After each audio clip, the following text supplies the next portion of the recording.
Taller de prueba de Nebraska.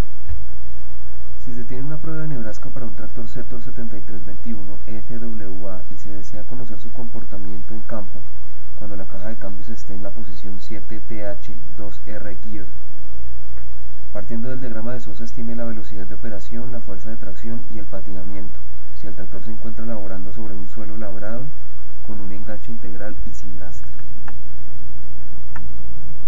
A continuación voy a resumir cuáles son las variables que necesito tomar de la prueba de Nebraska pues para hacer la estimación que me están pidiendo.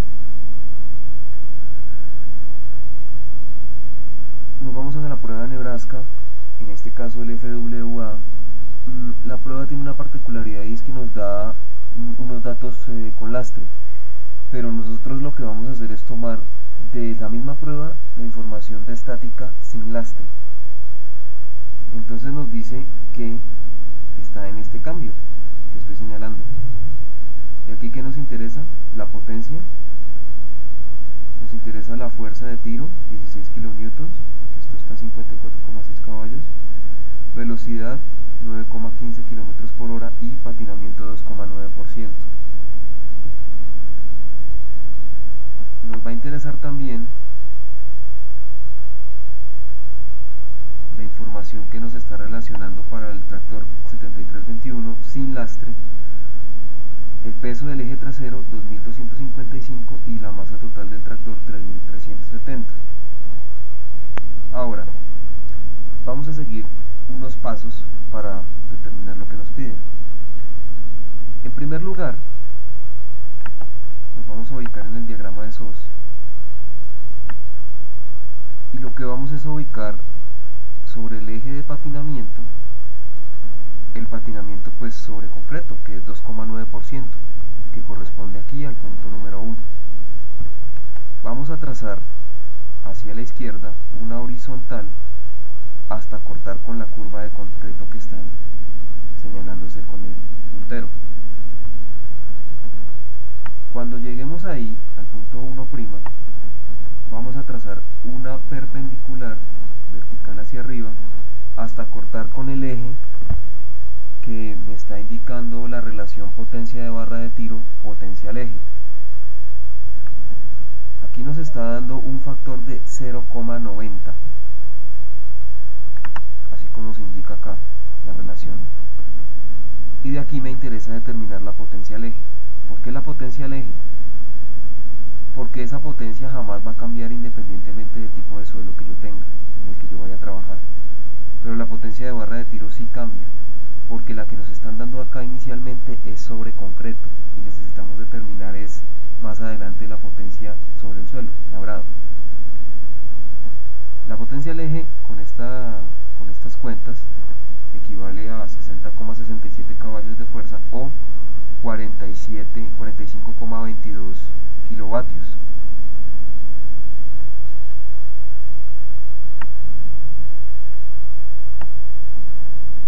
Cuando yo ya tengo determinada esa potencia al eje, puedo determinar esta relación de acá, que es la fuerza estática del eje trasero sobre la potencia al eje. La fuerza estática del eje trasero pues es la masa del eje trasero por la gravedad, ¿sí?, sobre la potencia, en este caso en kilovatios, para que nos dé unas unidades de newtons por kilovatio, que es lo que se está referenciando en el diagrama de SOS, el cuadrante número 4, así como se está señalando con el puntero. Lo que hacemos ahora es trazar ese valor de 492 newtons por kilovatio. Estaría entre, que representan pues estas diagonales, esas relaciones, entre 400 y 500 estaría. Entonces esta línea que se aprecia acá es la que yo voy a trazar, ¿sí?, paralela pues a esas otras líneas. Debo determinar una velocidad bruta, porque la velocidad que yo tengo actualmente es considerando un patinamiento del 2,9% en concreto, para lo cual debo descontarle ese porcentaje. Entonces tomo la velocidad de operación que determiné de la prueba y le resto ese patinamiento para obtener una velocidad bruta que tiene que ser mayor, lógicamente, 9,42 kilómetros por hora. que hago es ubicar ese punto, así como se está señalando acá, de 9,42, trazo una horizontal y en donde se encuentren esa velocidad con esa relación, que es el punto número 2 y que estoy señalando, a partir de ese punto voy a trazar una perpendicular que va a cruzar hasta el cuadrante número 1 y que va a llegar hasta ¿dónde? Hasta la condición de suelo labrado, ¿sí? Para un enganche integral, ¿sí? Eso es vital. ¿En dónde se está enganchando? ¿Es enganche integral, semimontado o remolque? No, acá estamos trabajando con integral suelo labrado, correspondiente a estas tres de acá arriba. Estas de acá son de suelo firme, no confundir.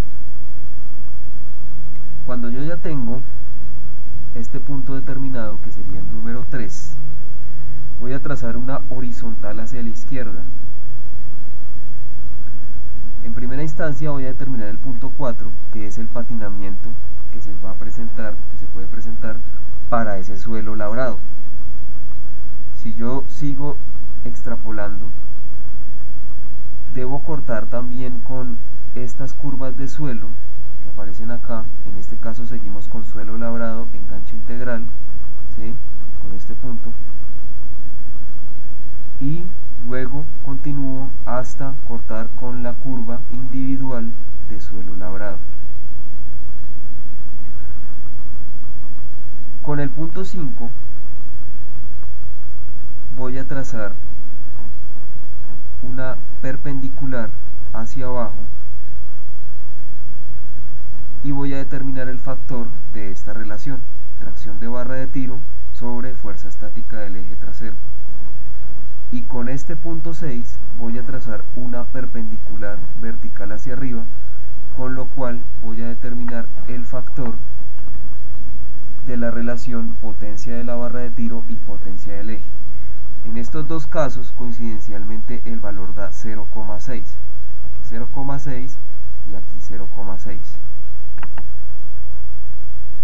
Eso es lo que estoy explicando acá en los literales 3, 4 y 5. Para que quede bien claro sobre el diagrama. Con esta relación de acá arriba, ¿sí? La que yo tomé con respecto al punto 6, la relación de potencia de barra de tiro sobre potencia al eje, que es 0,6, me interesa despejar la potencia en barra de tiro, porque es que es la potencia que se va a desarrollar para ese suelo labrado. La potencia al eje es la misma que yo determiné inicialmente, 60,67 por punto 6, me da 36,4 caballos de fuerza. Para la segunda relación que les mencionaba, ¿sí? Es decir, con el punto 5 hacia abajo, la relación de tracción de barra de tiro sobre fuerza estática del eje trasero, obtengo un factor de 0,6. De aquí me interesa despejar la tracción, fuerza de tracción de barra de tiro, que es 0,6 por pues lo que equivale la fuerza estática del eje trasero, o sea, la masa del eje trasero por la gravedad. Obtengo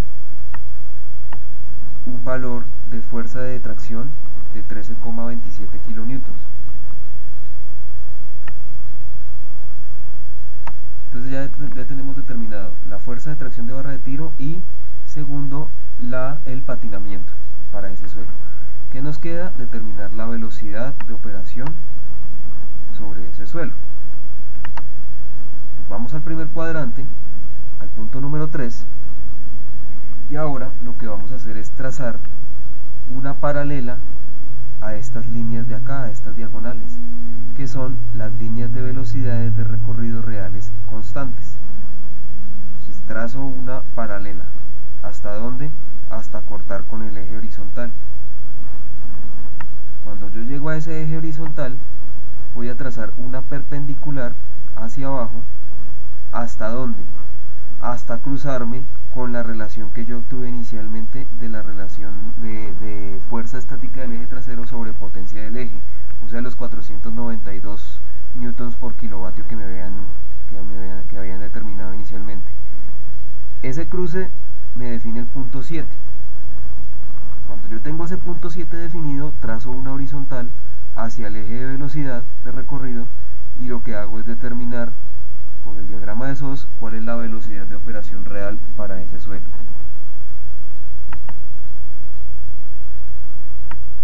En este caso 7,4 km por hora o 4,6 millas por hora. Finalmente lo que me interesa es resumir esas tres variables que yo quería determinar. Entonces ya sé que el tractor para ese suelo va a operar a una velocidad de 7,4 km por hora, que yo voy a desarrollar una fuerza de tracción de 13,27 kN. ¿Con qué comparo esto? Con la fuerza en barra de tiro que me daba la prueba de Nebraska, que era de 16 kN. Siempre debe ser menor esa fuerza de tracción a la fuerza de la barra de tiro. ¿Para qué? Para evitar rompimientos de la barra de tiro.